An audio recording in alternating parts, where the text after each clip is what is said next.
The rain was relentless, pounding against the windshield of David Kingsley's sleek black Mercedes. The wipers danced frantically back and forth, but his eyes barely registered the storm. His mind was elsewhere, buried in meetings, stock reports, and the next big deal. For years, that was his life, a cycle of success and solitude, built on money but hollow of meaning. But as he turned into his private driveway that evening, headlights cut across the gate, and that's when he saw it. Two frail figures huddled on the ground, drenched and motionless. An elderly couple. David's heart lurched. For a moment, he thought it was some cruel illusion of the storm. But no, an old man lay slumped forward, his hand still clutching the fragile hand of the woman beside him. Her silver hair clung to her face, plastered by rain, her body trembling as though life itself was slipping away. David slammed the brakes. The sound of gravel crunching under his tires jolted him back to reality. He jumped out, the icy rain drenching his tailored suit in seconds. "Sir? Ma'am? Can you hear me?" His voice cracked, unfamiliar even to himself. The old man coughed weakly, his lips barely moving. We were just trying to get home." His words faded, lost in the storm. "Home? Out here?" David's estate stretched for miles. No homes nearby, no shelter, just endless gates and fences. David's chest tightened. He had everything: warmth, food, security, and yet right at his doorstep, life was crumbling in the cold. He bent down, his hands trembling as he tried to lift the frail woman.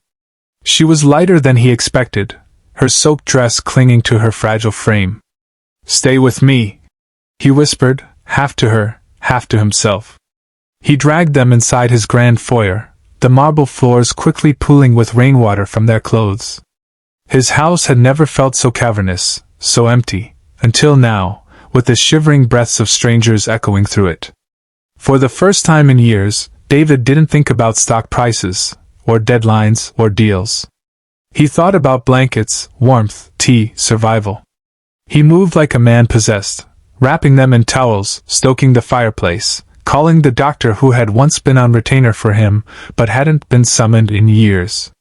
Minutes crawled by, but slowly, color began to return to the old woman's cheeks. Her eyelids fluttered open, her gaze resting weakly on David. "Thank you," she whispered, her voice fragile yet piercing. And then, David noticed something. On her finger was a ring, familiar in design, almost identical to one he remembered from long ago. His mother's. His throat tightened as he stared at it, his mind racing back to a childhood he thought he had locked away. The old man stirred, meeting David's gaze with eyes that carried decades of struggle.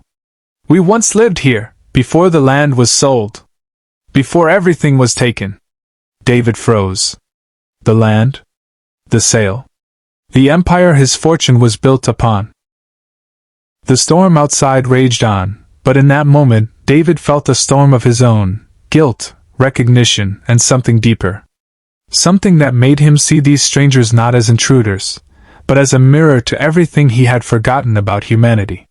And for the first time in a very long time, David Kingsley, the millionaire, the untouchable man of wealth, felt his heart break.